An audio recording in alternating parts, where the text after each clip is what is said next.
The Army has now dropped all charges on Colonel John Meredith, and thank God.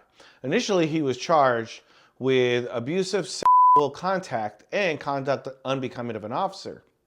But then, as it turns out, there was more to the story. That's right, the whole thing was just completely contrived.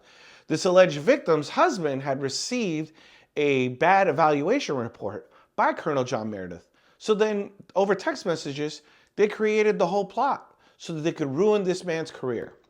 And keep in mind, he was relieved of command.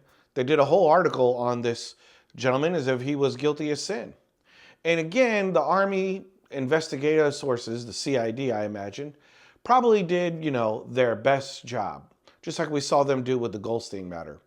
Look that up and you can see why I call it the military and justice system. My whole thing is this.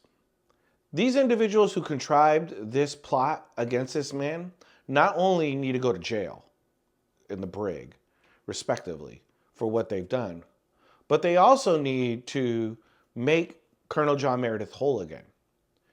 And this goes back to my whole belief system that NCIS, CID, all these guys are clowns.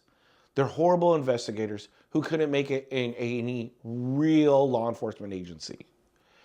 And I've said this over and over. The Uniform Code of Military Justice needs to be completely reformed. And to you, Colonel John Meredith, I am so sorry that you had to go through this for you and your family.